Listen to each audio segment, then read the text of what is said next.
Raven is down. Raven was one that was carrying a really heavy worm load last week when we were deworming our goats, and she's down, like she won't get up. So today was day 10 after I dewormed her last week, so I dewormed her again to catch that second cycle of larvae or eggs that hatched in her digestive system. So she's still extremely anemic. And I swear guys, when it rains it pours. I've got one in here trying to have babies, and then she's over here trying to kick the bucket on me. So you've moved a little bit, that's good. So you can see Raven's down. She doesn't want to get up. So as you guys can tell, Raven went down. I don't know why. I suspect pneumonia, but now I'm noticing that she's got a lot of weakness in her rear end, and she can't really get up on her own. Now, if I stand her up, she can kind of brace and stand for short periods of time, but it's her rear end. And anybody that remembers Gunther a couple of videos ago with Meningeal Worm, that's one of the first clinical symptoms that Meningeal Worm has started to infect your goat. So we've already started pre-treating for that. She's been coughing a lot and her lungs sound wet, so I'm treating her for pneumonia. I'm treating her with penicillin, is like a broad spectrum antibiotic. She carried a heavy worm load last week, and she was dewormed, given iron supplements and B12, fortified B12 complex to help combat that large worm drop-off when she dumped that worm load. And she was dewormed again 10 days later to catch the next life cycle of worms that may have made it through her intestinal system as either eggs or in the larval stages. So I'm going to go ahead and create a sling for her. I've already got a 4x4 laying across here because you guys can see my rafters are way up there. So I just grabbed an old 4x4 that we have as scrap wood, which is why we save scrap wood. We never know when we're going to use it. But I'm going to sling her with this rope and a towel. And I'm just going to cut a couple holes in the towels to kind of hoist her up to get that pressure off of those legs. She's sitting well. She's not sitting with a leg underneath of her. She's sitting like how a llama would be cushed, with all four like directly underneath of her. So I'm going to go ahead and sling her up and give her some treatments. This is day 3 of treatment so far, guys. So she's become a literal pincushion, and she's still very alert. She's still eating.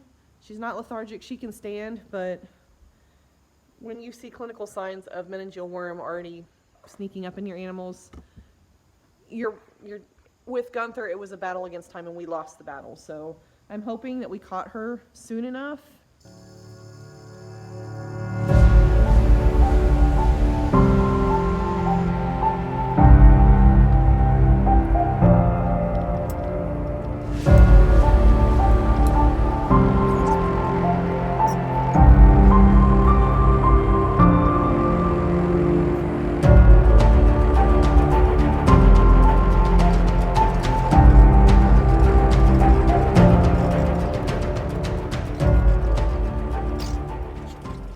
I know that is a very rough, primitive sling, but for our purposes, for this little girl, it's perfect. So this is an old beach towel that actually was one of my kidding towels that I've doubled over to kind of give her more support so it doesn't really cut.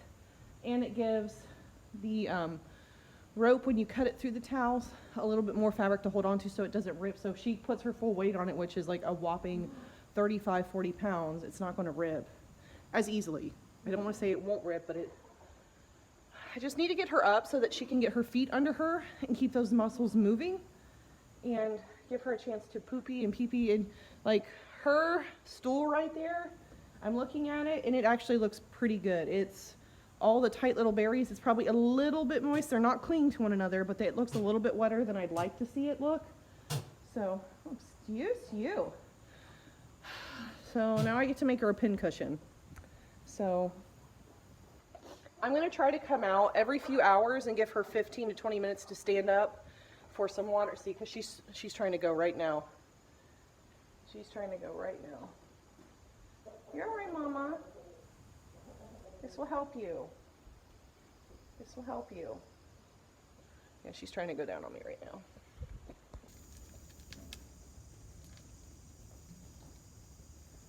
And my hopes are that the more often I get her in the sling and get her up, the more healthy her muscles in her back end will be, so that she can support her own weight. You can't walk with it, honey.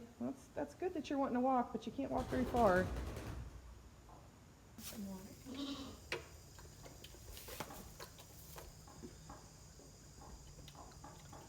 Good girl.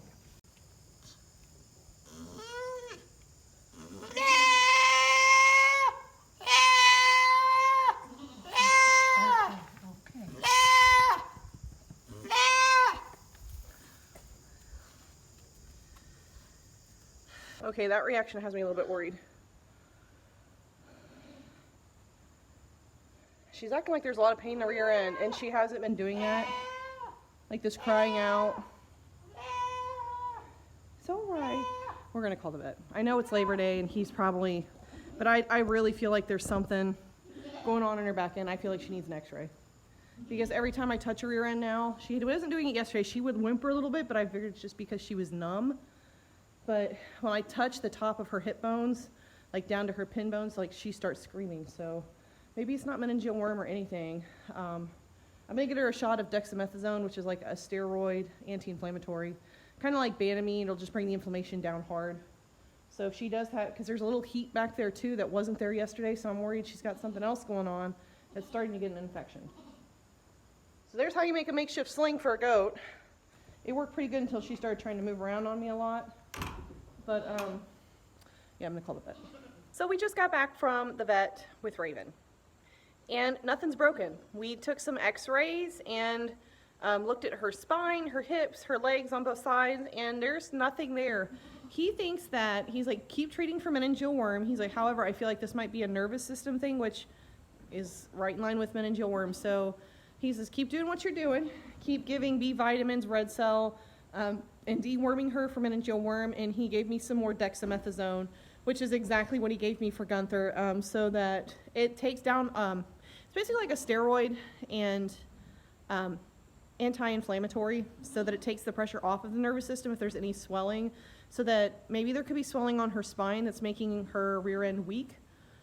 So we're just gonna keep dosing that. We're on day 3 of treating for meningeal. He just added dexamethasone to the regimen that I'm giving her right now. So we're on the right track. Now it's just up to her. And I will be doing the sling again here probably in the next couple of hours, just because I want the dexamethasone and the Banamine to kick in. And then we'll see what we've got going on. Hopefully it's good news. I've just found that this homesteading life, farm life, whatever you want to call it, there's just this higher power of balance that I know I'm not in control of. I can help to influence it one way or the other, but sometimes things just don't work out the way you want. And sadly, Raven did not make it. Raven didn't make it through that. I am still kind of unsure as to what the cause was. But Raven's the first goat that we've ever had that went down like that, that wouldn't stand up, couldn't get up, that wasn't too old or wasn't an obvious reason as to why they were too weak to get up. With her, it was heavy worm load, seemed to be doing well, Comanche score was improving, kept supplementing, went down and had a little bit of strength still in her rear end. If I would have set her up on all fours and supported her, she would be able to stand. Now what you guys just saw was me doing a makeshift sling, and that seemed to help her. But by that evening, she was just, even after the vet visit and dexamethasone and everything else, you can just kind of tell when an animal is tired and they don't have the will. And I didn't expect to find her alive yesterday morning, and she was alive. I gave her all the things that I was told to give her for inflammation, pain, deworming in case it was meningeal worm, thiamine, B12, things like that, just to kind of spur her system back and maybe to cure any deficiencies that she had. That's some of the bad news that we have here on Mulberry Branch Farm, and it sucks to bring it to you guys. Like, it really sucks. And while Raven's not here anymore, there's her legacy on the farm. Little Miss Rosie, which I think she's given us a fine doeling to carry on her name. And because while Raven was a loss, there's a win. Little Miss Rosie, that won't stay in the fence, no matter what I do, she's a win, because she's Raven's daughter, and she's going to carry on that legacy and that bloodline, and she's just a sweetish little thing. Come closer. She knows that's a feed. She knows that's a feed scoop. So these videos are never easy to close. Just because it's almost like I don't want to admit that it happened on my farm and I don't want to share it with you guys. And I know that sounds really selfish because this is life, and sometimes homesteaders experience it in a different capacity that other people experience it because we see it's coming and going often. It's like part of the gig. If you raise livestock, you watch animals come into this world. You guys just watched Rapunzel give birth to like the cutest 2 little bucklings ever. And sometimes if you're watching it come into the world, you have to expect that you're going to watch it go out of the world. And I don't care who you are and what you're doing. That's tough for anybody. It doesn't matter how many times you've seen it or experienced it or been there or found it, or it never feels good. It never, and it shouldn't. It should never be like one of those welcomed and familiar feelings. I rejoice in the fact that loss renews sorrow in me every single time, because it means I've still got my soul and my heart in it, because if I didn't, I would just let it roll off and say, well, that's a loss. Cut it as a financial loss and move on. One of those experiences in life that I just always want it to kind of hit me hard, because it just, to me, it just shows that I've still got my heart in it, that I've still got a little bit of humanity in it. And I hate sharing it with you guys. I really do. It's like admitting a failure, but if you're with me long enough, you're going to hear this more than one time, and it's already been said more than one time in past videos. Failures and mistakes are not an end result. They're not the end of an experience. They're a tool to face the next experience, which means you learn from them, or you should.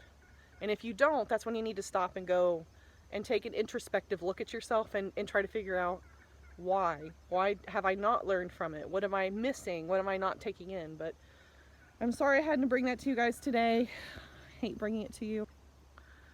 But I promise good things are on the horizon, because they always are. Every cloud has a silver lining. And I still have Rosie. And Rosie's an amazing little doeling, and I really expect a lot from her as she grows up. And she's sweet and healthy and rambunctious. So I don't have any worries about her. But I just really wish Raven would have stuck around a little bit longer to help rear her, because I can tell she's a little depressed. So we've been giving her extra love and extra hugs every time we're out in the barn. But until next time, guys, thanks so much for being here with me. This is a bad one to bring to you. This is one that sucks. I don't feel good signing off, but sign off we must. Remember to stay healthy out there and be kind to one another. And we're going to catch you in the next one. Rosie. Rosie, that is a strawberry bed, not a goat bed. What do you think you are doing? Explain yourself.